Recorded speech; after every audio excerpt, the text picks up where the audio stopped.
Iyon, good afternoon. Time check, alas 12 ng tanghaling tapat. Location check, baka nagugulat kayo, nasa Masinag tayo. Destination check, LTO Masinag. Dito sa tapat ng SM Masinag. Meron dyang ano merong LTO branch dyan sa dulo nung footbridge. Kaya focus natin sa camera. Ayan o, nasa right side natin ngayon, SM Masinag yan. Ngayon, pag binaybay mo yung footbridge na yan,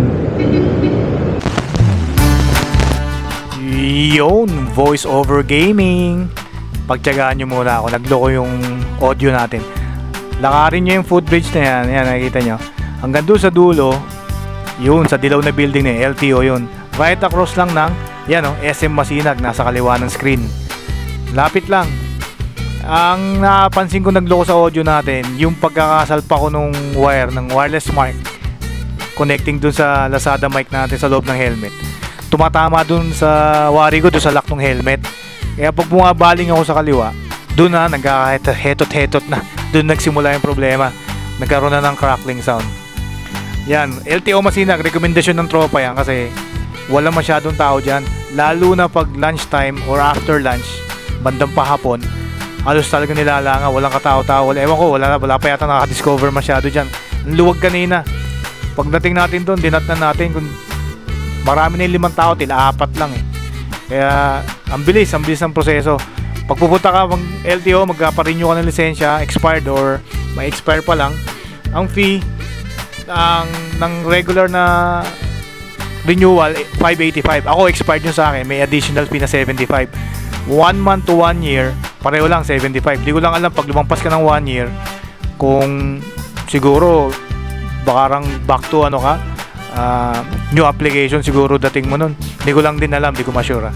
Yun lang. Pero bago ka magpunta ng LTO, kailangan mag-test ka sa portal nila. Pag napasa mo yung test sa portal nila, piprint out mo yun, papakita mo lang dun sa assessor. Tapos yun, hingihan ka na ng medical. May medical clinic dun sa tabi. 600 ang fee ng medical clinic, nag-iisa wala silang kalaban kaya tubong lugaw sila doon. Usually alam ko 500 lang yun pag marami pa nga 400 lang. Check lang yung blood pressure, height, weight, tas yung siyempre yung eye test, vision exam, titignan kung okay ka sa malayo. Ayan dyan tayo nagpark nakinervous tayo sa mga motor dyan. Ang bilis ng proseso, 45 minutes lang tops, nakalabas na tayo dyan. Kaya hindi rin ako nagatubili magparada kasi nga pagtingin ko pa lang sa taas, walang tao, saglit lang ako dito. Ayun, ano pa ba? Yun lang. Tapos 660 total ko with penalty, 600 yung medical natin. Tapos yun meron silang nung na to kanina, meron silang license na card. Nangyari lang, nabudol ako kasi syempre excited ka, di ba? Ang daming chismis, puro resibo lang, wala pang license na card. Siyempre, nakita ko yung nasa unahan ko, may license card na, ayos.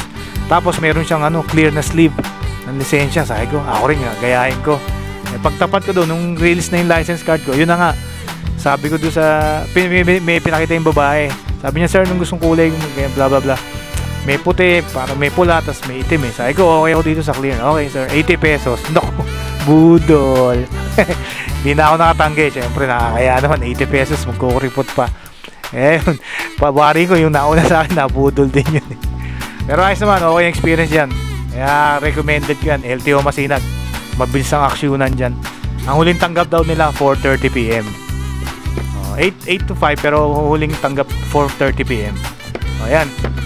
Etong part ng video na to magagamit na natin bandang uli. Kaya back to regular programming. Sayang ang init kaya ginamit ko pa rin yung video. Alright,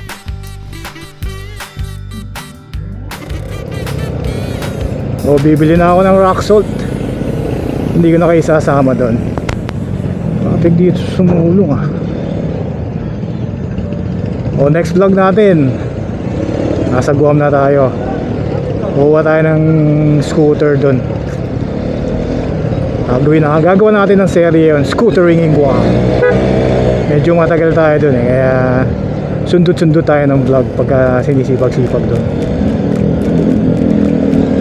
Kung nakarating kayo sa part ng video na to, maraming salamat po.